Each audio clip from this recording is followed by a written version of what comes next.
Right, chuck on the kettle, grab a biscuit, and let's talk Thailand. This place is like the love child of a beach bum and a foodie sun, sand, and enough noodles to sink a ship. But Thailand's more than just beaches and pad thai, darling. It's got temples that'll make your jaw drop, markets that'll test your haggling skills, and enough friendly locals to make you want to pack your bags and move in. First things first, the Thai people are lovely. They're called the Land of Smiles for a reason, you know. They're always up for a laugh and will happily point you in the right direction if you get lost, which you probably will, but that's half the fun, isn't it? Now, you're probably wondering, Graham, when's the best time to visit this magical land? Well, hold your horses, love, because I'm about to spill the tea. The thing about Thailand is there's something for everyone.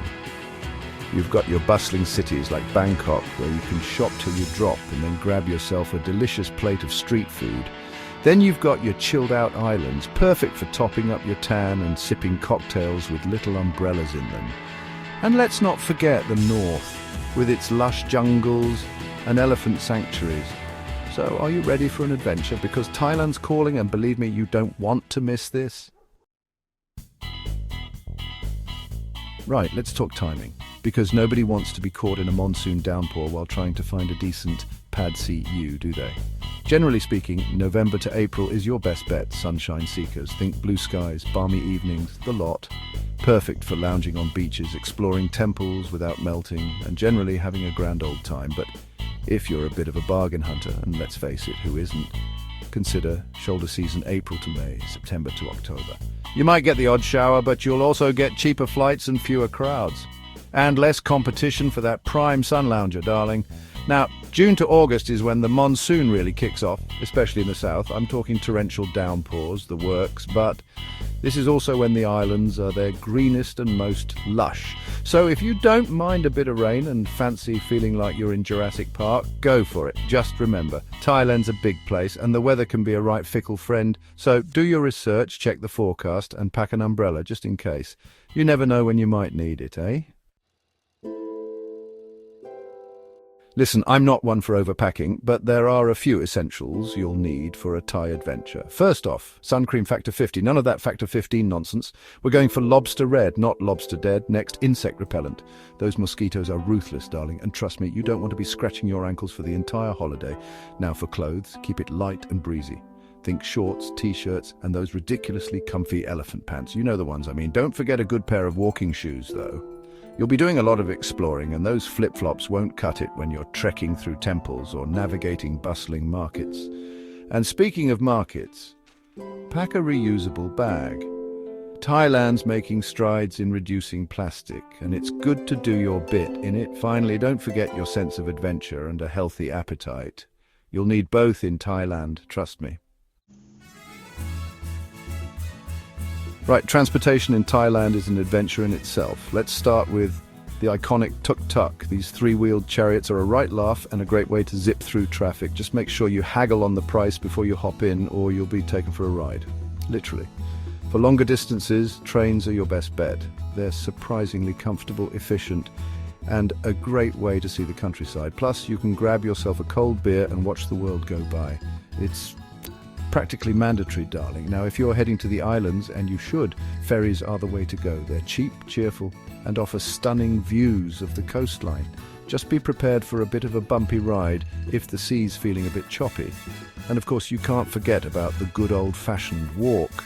Many of the best sights and experiences are best discovered on foot. So put on your comfy shoes, grab a map, or don't get lost, live a little, and go explore. Section 5, Thai cuisine, a symphony of flavors. Now for the main event, the food. Thai cuisine is a glorious assault on the senses. Spicy, sour, sweet, salty, all at once. It's like a party in your mouth and everyone's invited. First up, pad thai. This noodle dish is a national treasure, and for good reason. It's the perfect balance of sweet, savory, and spicy, and you can find it everywhere. Then there's green curry. Coconut milk, green chilies, lemongrass, ginger. It's like a flavor explosion in a bowl. Just be warned, it can be fiery. If you can't handle the heat, stick to the milder massaman curry. Still delicious, but a bit more forgiving on the palate. Now, no trip to Thailand is complete without trying mango sticky rice. This deceptively simple dessert is a match made in heaven-sweet, juicy mango and creamy coconut sticky rice. It's the perfect way to end a meal or a day or your life. Don't be afraid to be adventurous and try new things. The best food is often found in the most unexpected places: street stalls, local markets, even someone's grandma's kitchen. Just follow your nose and your stomach and enjoy the ride. Section 6. Cultural respect. Keeping it cool in the land of smiles. Thailand's known as the land of smiles, and for good reason. The people are incredibly welcoming and friendly, but like any good guest, it's important to be respectful of their customs and traditions. First things first, the head is considered sacred in Thai culture, so no ruffling anyone's hair, no matter how tempting it might be. And avoid pointing your feet at people, especially monks or Buddha statues.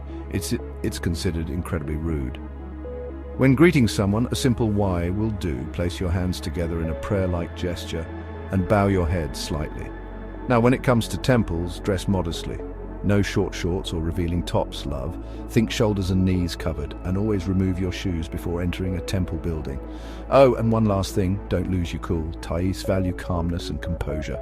So even if things get a bit frustrating, like when your tuk-tuk driver takes you the wrong way, take a deep breath, smile, and remember, you're on holiday. Section 7. Temple etiquette. Dress to impress the gods.